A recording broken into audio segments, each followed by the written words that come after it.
Ayan, time check muna tayo guys. It's 11:19 in the evening na. Dito lang naman tayo sa Kaohsiung. Dadayo tayo ng pagkain. Ng pag-inom. Ng pagkain ng dak. Ayan, may halo pa kasi ditong maraming luya sa pagluto ng dak para maalis ang langsa niya. At isa pa nga, masarap to. Bukod sa masarap pa, ay mahal din naman pala. Ang isang order nito ay 350 NT na. May gulay. Tapos, bukod pa dito, yung mga orderin mong ibang sangkap na ilalagay mo, kung gulay o kung ano pang additional mo. At ayan nga, itong order namin gulay, ilalagay ko na para mamaya-maya lang ay maluto na siya. At bukod pa pala dun guys, yung ilalim nan ay meron pang uling, kaya kahit na naluto na siya, ay lulutuin pa natin siya ulit dito.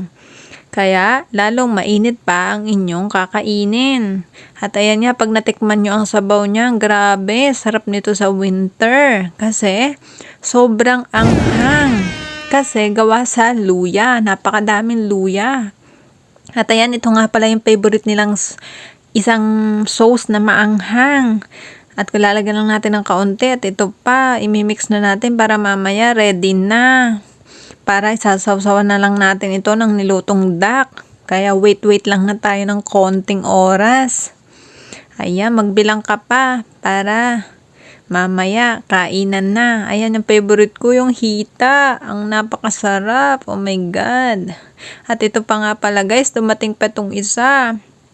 Yung mien o tinatawag na noodles, kung sa atin meron din ito. At ito nga pala ang isang order, 35 NT, at ang toppings lang nito ay garlic. Wala nang iba at yun lang, pero pag natikman mo yan, masarap ta rin kahit na walang lahok. Kaya halu-haluin lang natin ng konti habang naghihintay. At ayan na nga, lagyan pa natin ulit. Kasi yan yung favorite ko. Ano bang tawag dyan? Lettuce ba yan?